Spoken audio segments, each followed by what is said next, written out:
I think this story gives us some really good insight into how media bias functions. Two employees for Russian state media were recently indicted for covertly funding millions of dollars to a right-wing US media company. They deployed nearly $10 million to a rather large Tennessee-based online content creation company. Now, while the company in question is not explicitly named in the indictment, the description given though narrows it down so that we can pretty confidently assume that it is Tenet Media.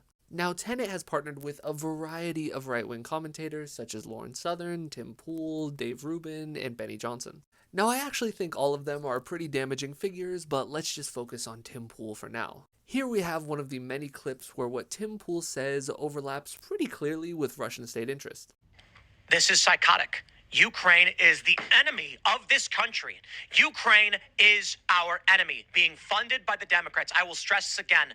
One of the greatest enemies of our nation right now is Ukraine.